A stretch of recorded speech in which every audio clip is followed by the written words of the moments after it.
de 2 Pedro, capítulo 3, a partir do verso 1.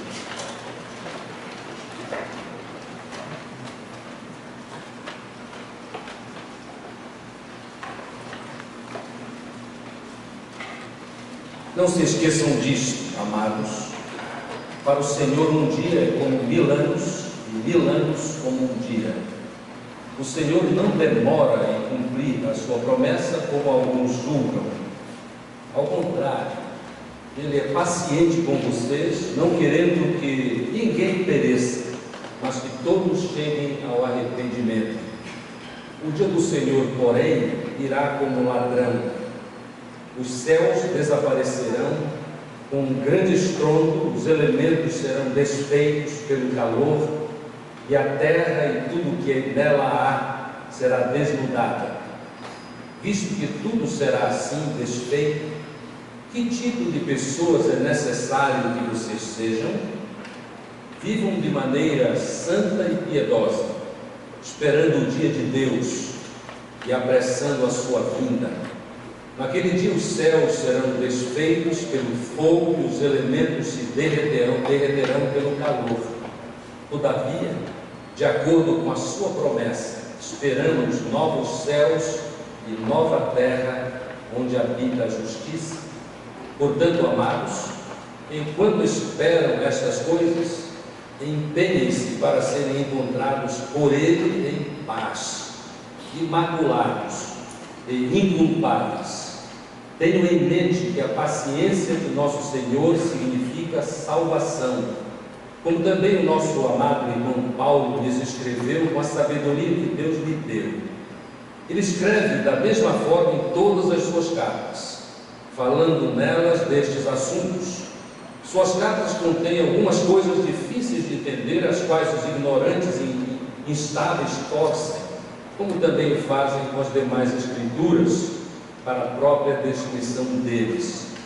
Portanto, amados, sabendo disso, guardem-se para que não sejam levados pelo erro dos que não têm princípios morais, nem percam a sua firmeza e caiam.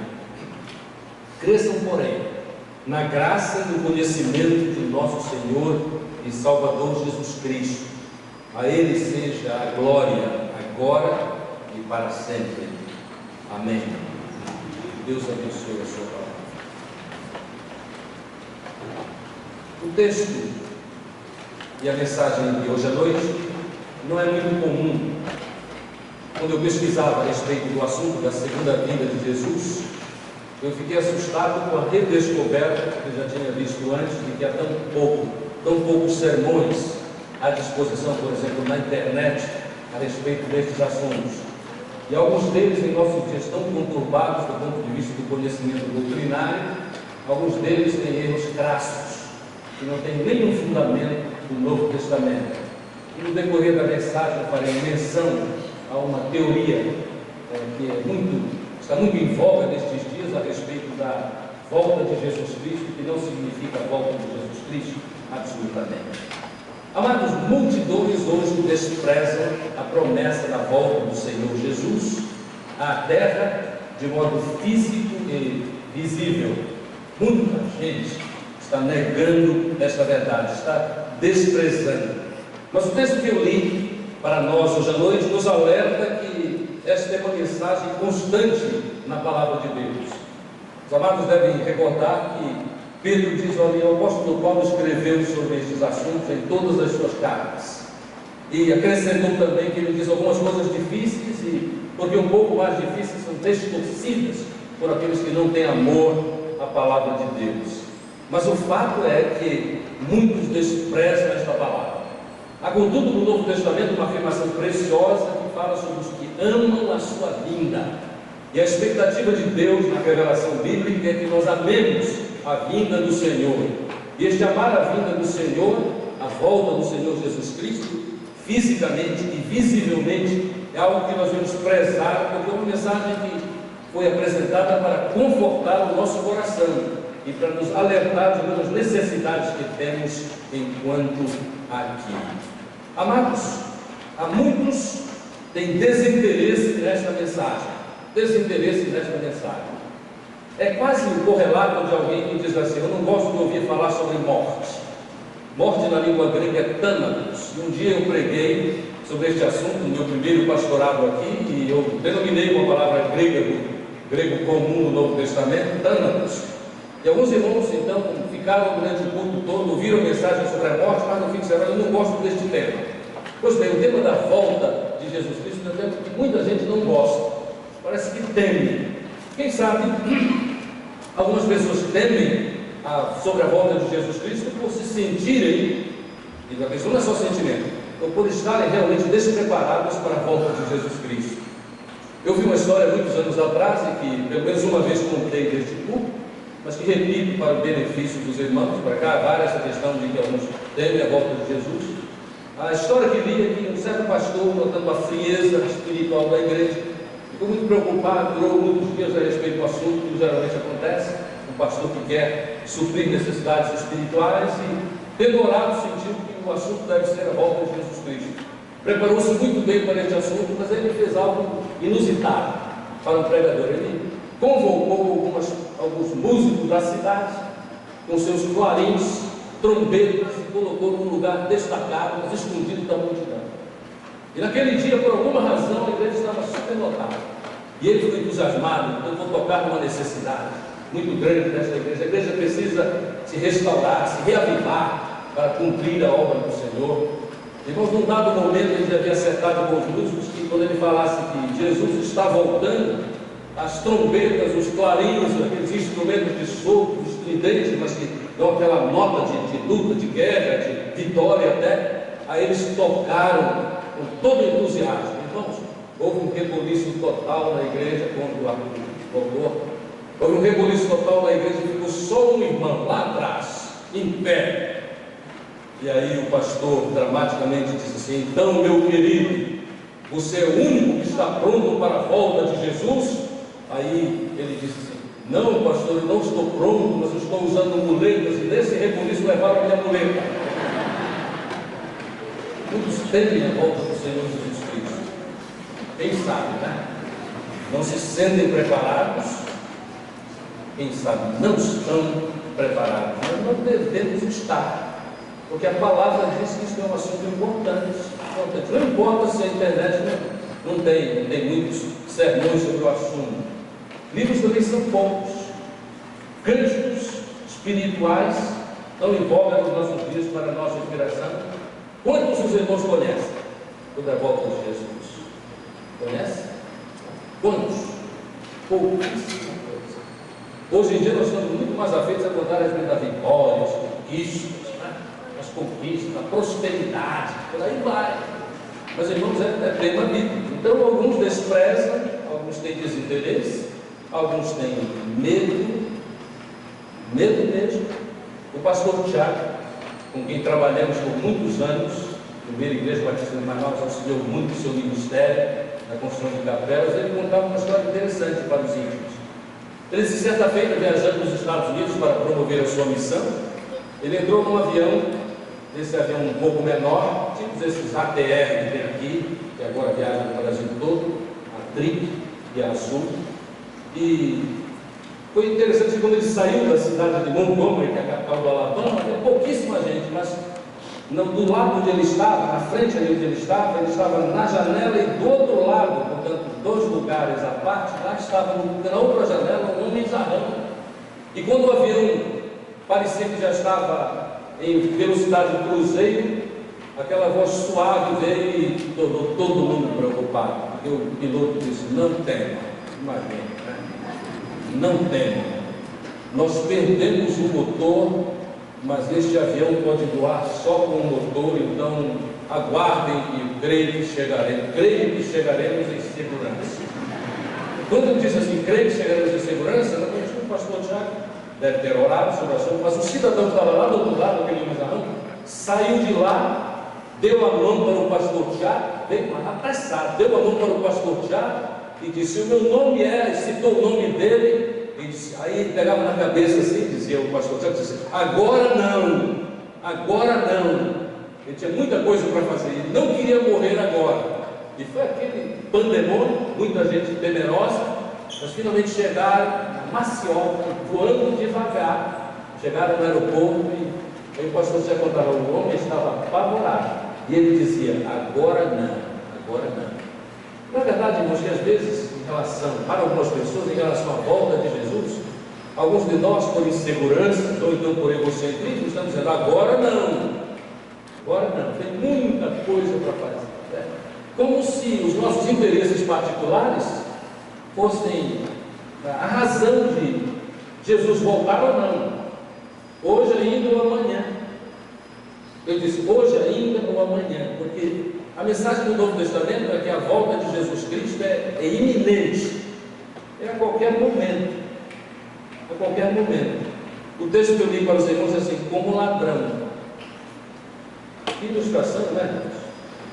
Mas quem for roubado já 1 ou 2 vezes, ou 10 vezes, sabe disso, como ladrão. Não vem vai dizer, olha, eu vou lá, vou visitar a casa do pastor hoje enquanto ele está pregando. Não, já aconteceu há 3 anos atrás, está dando livre, coisa tão ruim. Né? Mas a volta de Jesus é iminente. Outros, nesta sua dificuldade com a volta de Jesus, têm presunção. Ele não só tem a ideia, esses têm a ideia de que é iminente, mas eles entenderam e entendem, há pessoas assim ainda hoje, que podem marcar a volta de Jesus Cristo. Eu não vou citar o nome de uma denominação, me permite uma afirmação, meio cristã, porque é isso mesmo, meio cristã, que já marcou muitas vezes e não cansou de marcar, e deverá marcar de novo, dependendo da onda, a onda profética é marcada mais uma vez. Agora, essa história de marcar a volta de Jesus Cristo é uma coisa tão antiga, continua a acontecer. Algumas ilustrações que eu li de uma leitura recente. Um homem chamado Hal Lindsey, ele escreveu O Grande Planeta Terra. E o Grande Planeta Terra, ele prometeu, bem antes disso, que em 1988 Jesus Cristo voltaria. Um outro homem, teólogo, irmãos, pasmem, teólogo deve ler a Bíblia, né? Porque a teologia bíblica está acima de qualquer outra teologia, outro tipo de teologia. Edgar Wiseman, ele escreveu o seguinte livro, 88 razões porque o arrebatamento ocorrerá em 1988. Ele se baseou em Hal Lindsey, e aí ele deu 88 razões, só que Jesus Cristo não veio. Aí no outro ano ele escreveu 89, não é brincadeira, não, os livros estão aí para quem quiser pesquisar, 89 razões para Jesus voltar em 1989. Haroldo Camping disse que ele voltaria no dia 7 de setembro de 1994, talvez porque era a independência do Brasil. Teria um dia e tanto, né? Juntar a independência do Brasil e a volta de Jesus. Também não aconteceu. Tudo isso, apesar da palavra direta de Jesus Cristo, ninguém sabe. Ninguém sabe. E há muitas discussões teológicas como é que Jesus, homem Deus, todo homem, todo Deus, não sabia. Mas o fato é que Jesus, na sua soberania como Deus, ele se limitou ao vir à terra. E nós precisamos crer nesta verdade também, porque nenhuma das verdades bíblicas é infalhável, são promessas do Senhor Deus. A volta de Jesus Cristo é iminente, e nenhum homem sabe, nenhuma pessoa pode marcar a volta de Jesus Cristo. E há muitos autores bíblicos que nos asseguram a respeito destas verdades. Trago para os irmãos algumas ilustrações do apóstolo Paulo. 1 Tessalonicenses, capítulo 4, versos 15 em diante. 1 Tessalonicenses 4, versos 15 a 17. Dizemos a vocês, pela palavra do Senhor, que nós, os que estivermos vivos, os que ficarmos até a vinda do Senhor, certamente não precederemos os que dormem.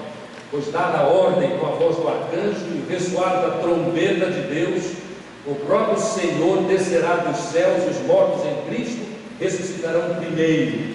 Depois nós, os que estivermos vivos, seremos arrebatados com eles nas nuvens para o encontro com o Senhor nos ares, e assim estaremos com o Senhor para sempre. E ele acrescenta: consolem-se uns aos outros com estas palavras. Não apenas Paulo, Tiago, na sua carta, Tiago, irmão metade de Jesus, capítulo 5 e verso 8, diz assim, verso 8: Sejam também pacientes e fortaleçam o seu coração, pois a vinda do Senhor está próxima. Mas dizer que está próxima não é marcar a data. Dizer que está próxima é para estarmos prontos, na expectativa até deste maravilhoso momento da volta do Senhor Jesus Cristo. O autor de Hebreus, quem quer que tenha sido, os estudiosos têm as mais interessantes discussões a respeito de qual o autor de Hebreus. Hebreus 9, 28, para mais um exemplo a respeito desta verdade.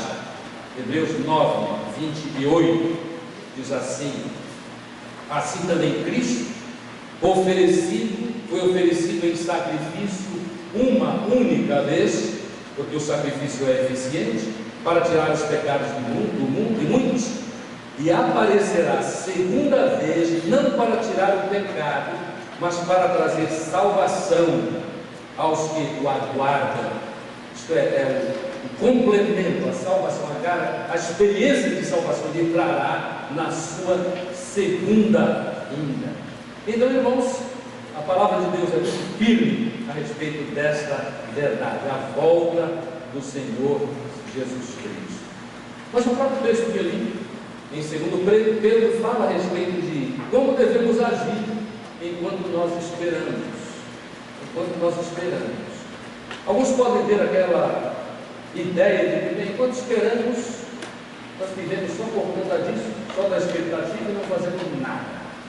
Contudo, não é isso que Deus quer de nós, porque quando pelo Espírito Santo Ele nos deu e nos dá talentos, mas também dons, capacidades espirituais para desenvolvermos, é para que neste tempo de espera nós apliquemos, nós utilizemos estes dons para a glorificação de Deus e no processo para o nosso próprio crescimento. Mas não é a razão principal, é para nós nos edificarmos mutuamente. Como agir enquanto esperamos a volta de Jesus Cristo? Estando atentos. Jesus Cristo, em muitas de suas parábolas, fala a respeito de estarmos atentos, estarmos vivos, estarmos experimentando esta grande expectativa. Mas, irmãos, há muitas coisas que o Novo Testamento nos fala a respeito do que fazer. Uma coisa que devemos fazer, está no verso 11 da leitura feita, é que nós precisamos viver em santidade e piedade. E por que santidade e por que piedade? Piedade é vida conforme Deus. Santidade e piedade, porque sem santificação ninguém verá a Deus. E por vezes nós podemos ter aquela tendência maligna de imaginar que não, a gente pode viver de qualquer jeito, e assim, como se o Senhor voltar, do jeito que nós estamos, é do jeito que seremos encontrados. Então nós temos que ter cuidado com isso, porque nós somos feitos para viver segundo a vontade de Deus. E Deus, em texto do Velho e do Novo Testamento, disse: sede santos, porque eu sou santo. E é possível que, se nós somos espirituais, nós já tenhamos compreendido a necessidade de santidade como um processo contínuo na nossa vida. A minha santidade de ontem não resolve totalmente o meu problema de hoje. Hoje pela manhã eu falei a respeito de tentações, que são características da humanidade. E por causa das tentações e eventual queda em tentação, nós precisamos buscar Deus, buscar o cumprimento da vontade de Deus, para que experimentemos paulatinamente progresso no tocante à nossa qualidade de vida. Eu disse hoje de manhã que nós não precisamos cair em toda a tentação, e graças a Deus por este privilégio. Mas é privilégio daqueles que, enquanto aguardam o Senhor, trabalham. A palavra é esta mesmo. Deus quer fazer por nós, mas nós nos entregamos nas mãos de Deus para vivermos em santidade. Para os que não têm muito conhecimento do conceito de santidade, santidade é nós sermos separados do mundo. Nós estamos do mundo, mas não somos do mundo, disse Jesus no Evangelho de João. Mas é separados do mundo, mas separados para a obra de Deus. É Ele mesmo quem nos dá esta oportunidade e este privilégio. Que privilégio maravilhoso, que já experimentamos por causa da misericórdia do Senhor. Santidade e piedade. No verso 14, o autor segundo Pedro, na sua segunda carta, Pedro diz: enquanto nós aguardamos, nós devemos viver em paz. E aí, como que comentando a questão da santidade e da piedade que é vida segundo Deus, ele diz: imaculados. Mácula é mancha.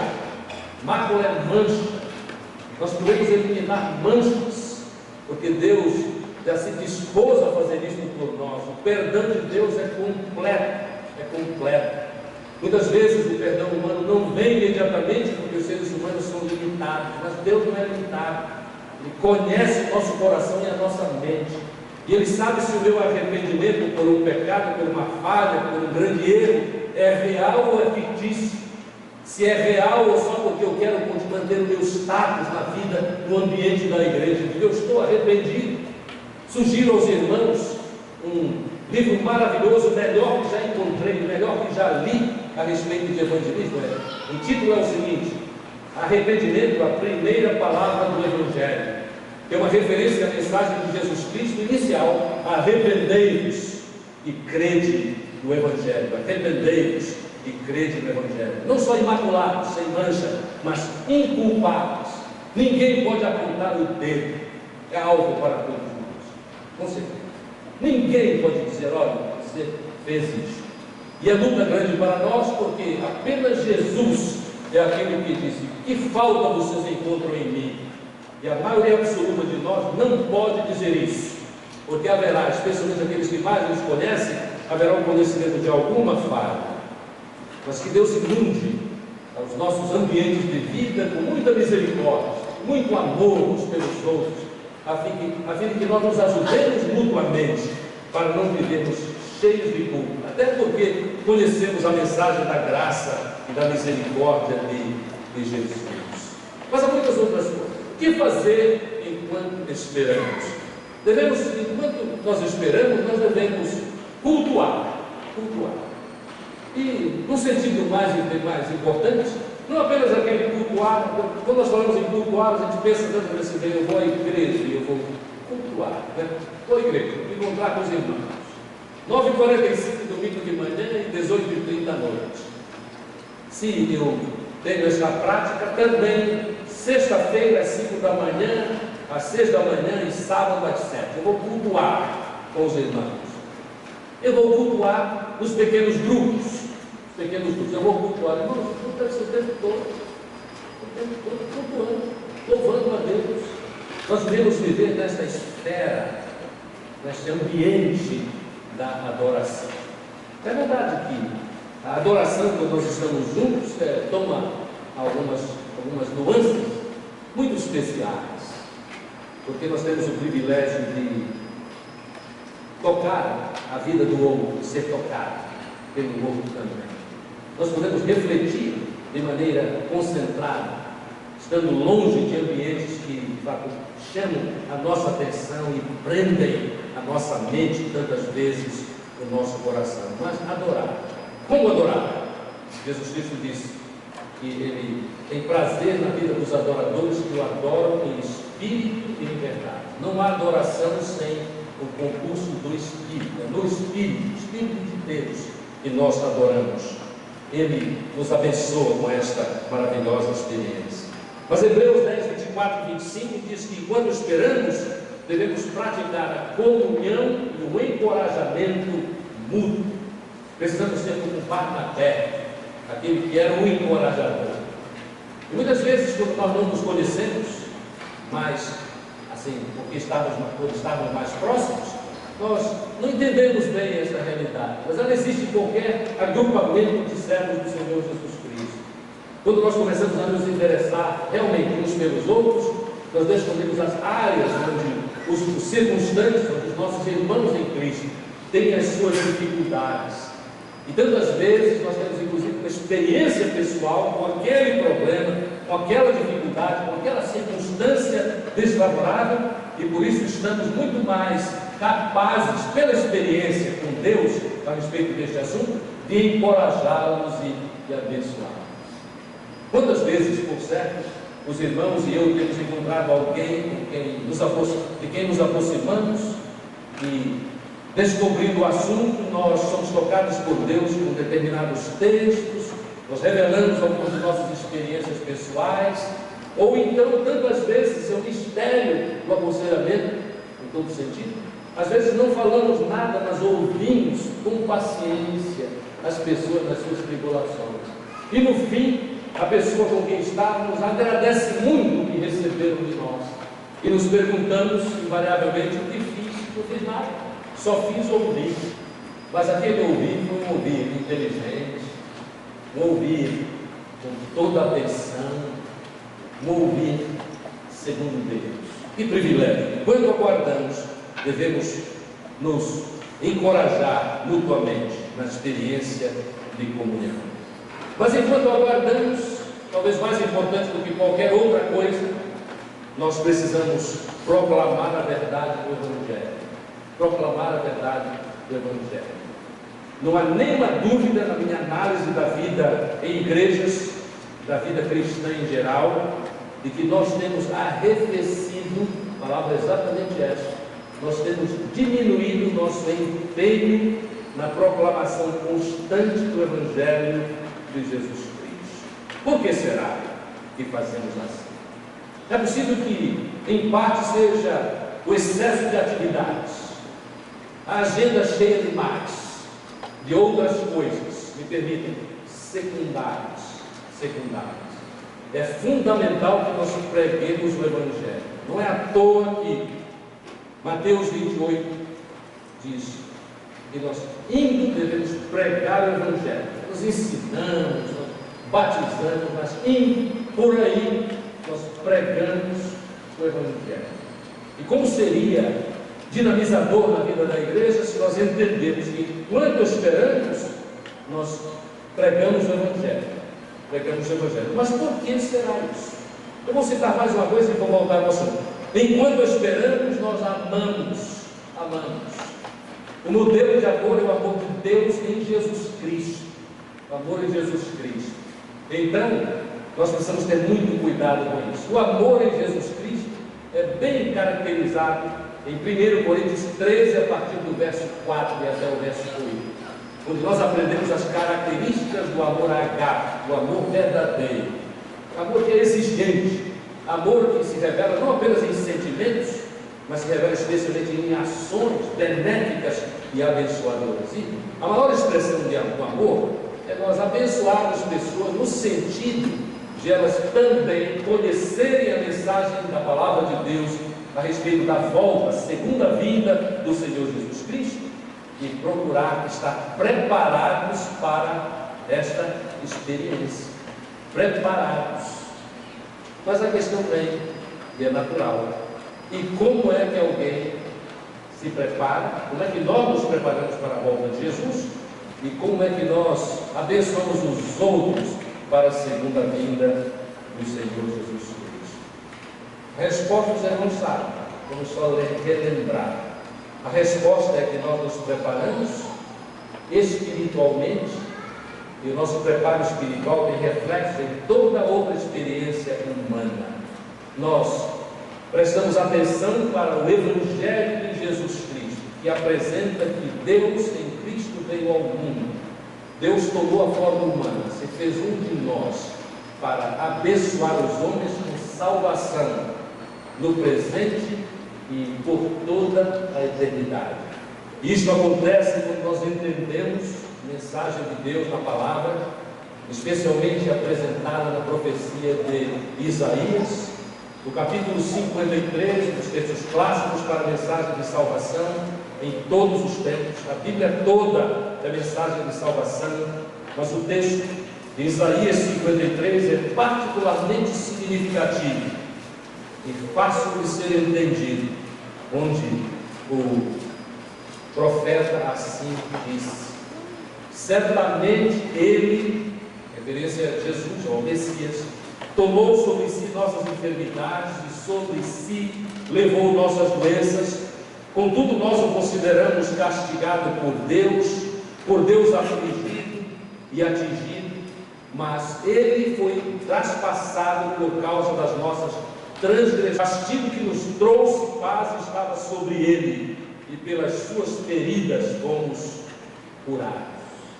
Amados, esta é a mensagem do Evangelho, apresentada assim profeticamente por Isaías, mas isso tudo ocorreu na vida do Senhor Jesus Cristo.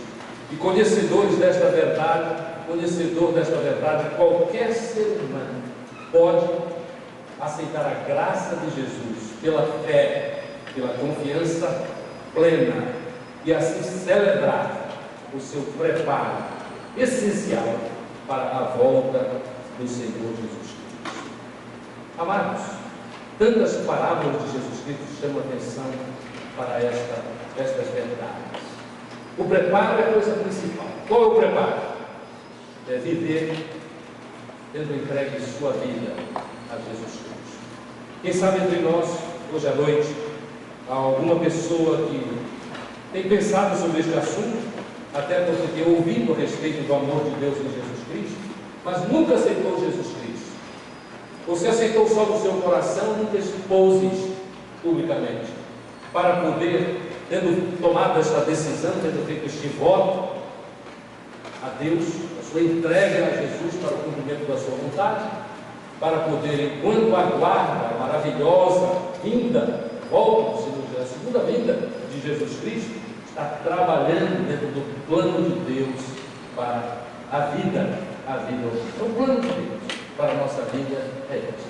Podemos e devemos estar preparados, porque é só para os preparados que Jesus dirá, como ele termina uma de suas palavras: bem-estar, servo bom e fiel. Bem-estar. Sobre o pouco foste fiel, sobre o muito te colocarei. Entra no gozo do teu Senhor.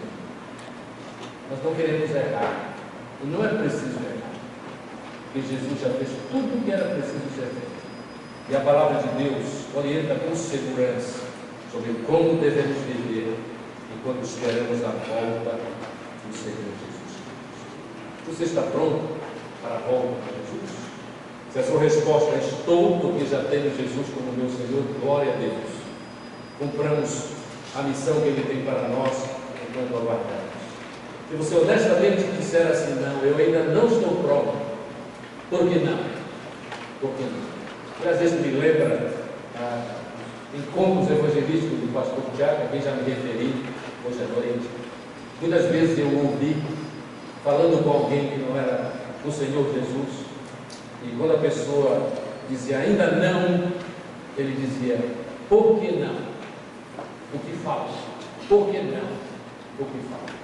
Eu pergunto isso a você, por que não? Você pode celebrar a vitória em Jesus Cristo.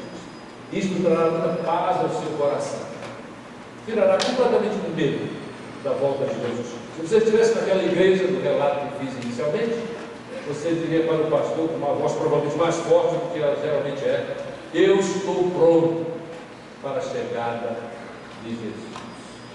A chegada, a volta de Jesus Cristo é algo específico, mas eu quero ainda alertar os irmãos o seguinte: aqueles de nós que fomos passando para a eternidade, a história daqueles de nós que fomos passando para a eternidade, que morremos antes de a noite terminar, para nós é diferente. Se eu sou de Jesus, eu já estou seguro, aguardando a maravilhosa volta de Jesus Cristo que devemos amar. É por isso que aquele texto de 1 Tessalonicenses, que ele disse assim: consolai uns aos outros com essas palavras, porque aqueles que morreram, algumas Bíblias antigas dizem assim, dormiram, e a razão é uma figura, porque quando uma pessoa está morta, parece que está dormindo. Você não sabe disso. A palavra do Senhor é: aqueles que dormiram em Cristo ressuscitarão primeiro quando Jesus voltar. E aí a igreja que ainda estiver aqui, que for arrebatada na segunda volta de Jesus Cristo, aí todos estaremos juntos. E assim estaremos com o Senhor e com os salvos para sempre. Então, olha, a outra hipótese também: você está vivo, pode tomar decisão. É ordenado aos homens morrer uma só vez, diz a palavra. E depois o julgamento. Você tem ouvido sobre o purgatório? Não tem fundamento bíblico algum. Nós temos que estar preparados agora para qualquer eventualidade que já defina qual é sua e a minha posição como Deus. Se servos de Deus, filhos de Deus, ou se tendo rejeitado o plano, o projeto, a bênção de Deus para a vida dos homens. Amados, Jesus está voltando. Está voltando. A volta é iminente. Vamos estar preparados. Glorifiquemos o seu nome com ações condizentes com a sua vontade, tão bem expressas no Novo Testamento. Deus assim nos ajude e abençoe.